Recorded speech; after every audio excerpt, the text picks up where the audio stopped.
Mercedes Mone. It's officially all elite. Mercedes Mone is all elite. Kind of.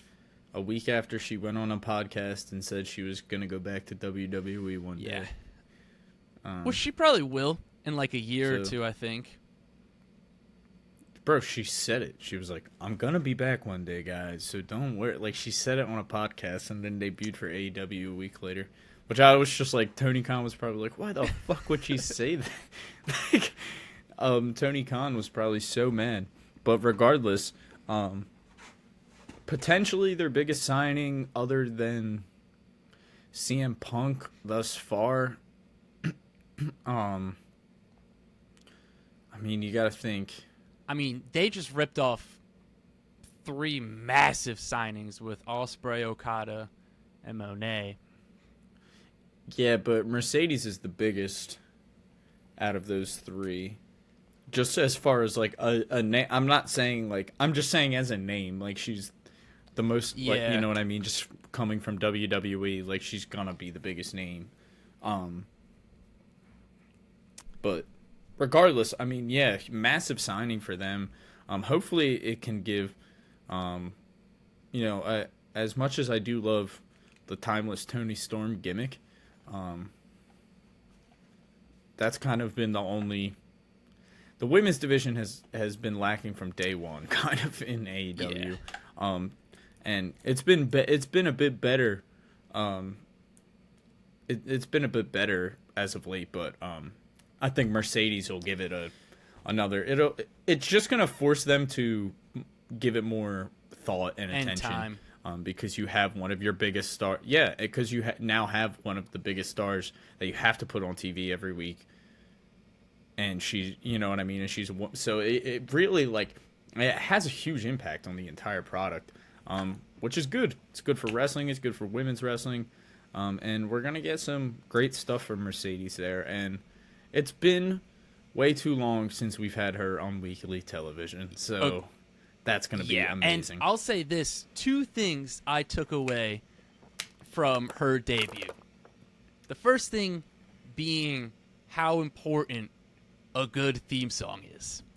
I don't think it gets talked about really enough because she came out to a new theme song, kind of like a bit of a new gimmick in terms of she's now referring to herself as the CEO. She got a new theme song, and basically she came out and it was her first time using that theme song, and the crowd was just chanting CEO the entire time. Even after the theme song, during her promo, everyone was just chanting CEO. So that just like goes to show you like how powerful a good theme song is, because everyone was chanting it, even though that was the first time that they were hearing it.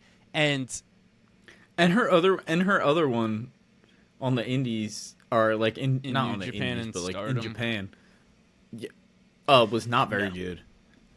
No. Money. But this new one, it's maybe that one was good. No, the new one's a bop, dude. But no, I know what you mean. The new one's CEO. And then the second thing that I think this showed is how much of a star that she is.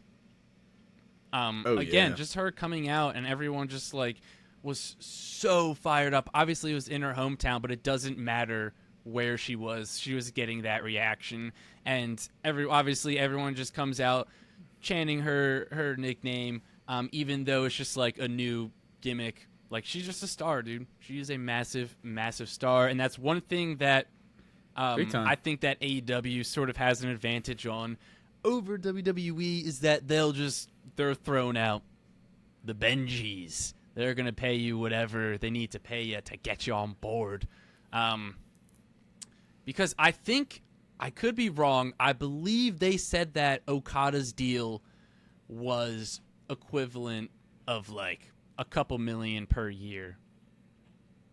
It's all and everything's based off like rumors and reports, but like the reports, the rumors are reportedly like the amount of money that he dished out for Mercedes, Okada, and Osprey alone was like a huge chunk of change between the three, which, and it's just like more than WWE would be willing to pay any of the three by a lot. So, who knows? Maybe that'll catch up to them.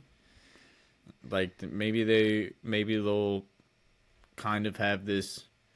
It's kind of interesting because, I mean, I saw it on Twitter recently, and I'm not saying they have this problem quite yet, but they have had it already, kind of, in just the fact that they've just have a very crowded roster and not enough stuff to do, with the amount of talented people on their roster. So, you know what I mean? Adding more talented people to the roster doesn't help that problem. Especially if you're paying them a lot. Like, you're going to have to cut some people in order to financially be stable enough to pay them that. And the other thing is, like... Yeah. And I will say, too, like... Listen, Okada has looked like an absolute star. Like, he is... First of all, he's such a natural heel. Like, he is, like... Dude, like, the guy hasn't... He's just such a natural heel. Like, he knows the mannerisms, literally the looks, the look to give. Like, he just knows what to do. The timing. AEW has, in my opinion, done a really poor job with a lot of their big signings. I'm not saying in general, and it's not it's not company tribalism when I say it at all. Like, they've just done a poor job, and I think a lot of people can agree at what they've done with some of their big signings.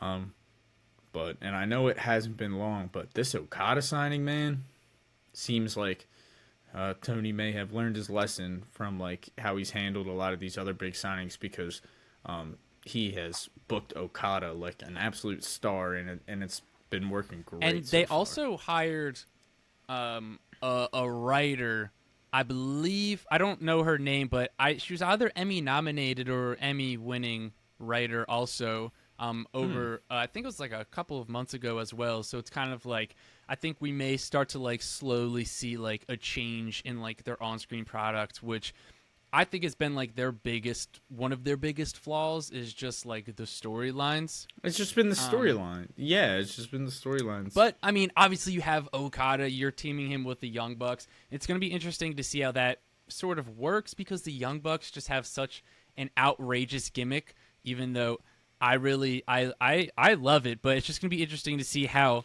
it works with the Rainmaker, with the money falling, though. Like, that's it the other works, thing, man. is like, it's going to be interesting to see like how Okada plays into that, and like how he fits into kind of what they're doing.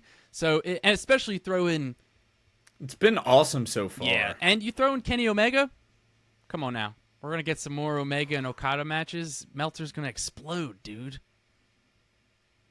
Oh my god, dude. He's going to be busting all over the place. A bajillion stars for this one, Brian. This one, these big boys were bashing each other, and they were doing flips and slaps and hits and hard hits. You should have seen the Canadian Destroyer.